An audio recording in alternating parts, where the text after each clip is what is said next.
तेलाच्या दरात वाढ, प्रति बॅरल $117 पार. कच्च्या तेलाची उसळी, इराणवर मोठा हल्ला करण्याच्या धमकीनंतर बाजारात अस्वस्थता.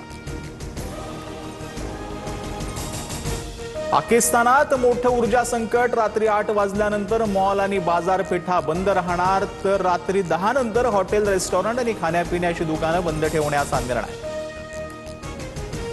बुंदू अशोक खरातला गुन्ह्यासाठी कुणी मदत केली असेल तर त्या सर्वांवर कारवाई होणार. रुपाली चाकणकरावरील प्रश्नावरती एसआयटी प्रमुख तेजस्विनी सातपुतेंचं उत्तर. बुंदू अशोक खरात प्रकरणातील सीडीआर लीक झाल्याबाबत शासन स्तरावर चौकशी सुरू. एसआयटीची पत्रकार परिषदेत माहिती. अजित पवारांच्या विमान अपघातादरम्यानचे व्यवहार आणि घराबाहेर झालेली काळी जादू संशयास्पद. बुंदू खरातचा सहभागाचा संशय, तपासाची गरज. रोहित पवारांकडून आरोप करत कारवाईची मागणी. काँग्रेसला जनभावनेची थोडी कदर असेल तर उमेदवार परत घेतील. उमेदवार सुनेत्रा पवारांना बिनविरोध निवडून देतील. बारामती पोटनिवडणुकीवरती मुख्यमंत्री फडणवीसांचं विधान.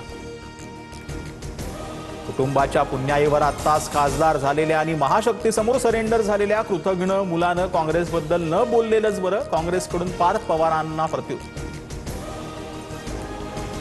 दहिसर पूर्व ते काशीगाव दरम्यान धावणाऱ्या मेट्रो 9चं लोकार्पण. ठाणे ते बोरिवली भुयारी मार्ग प्रकल्पासाठी लागणाऱ्या टीबीएमचा शुभारंभ, तर बीकेसीसाठी पॉट टॅक्सीचंही भूमिपूजन.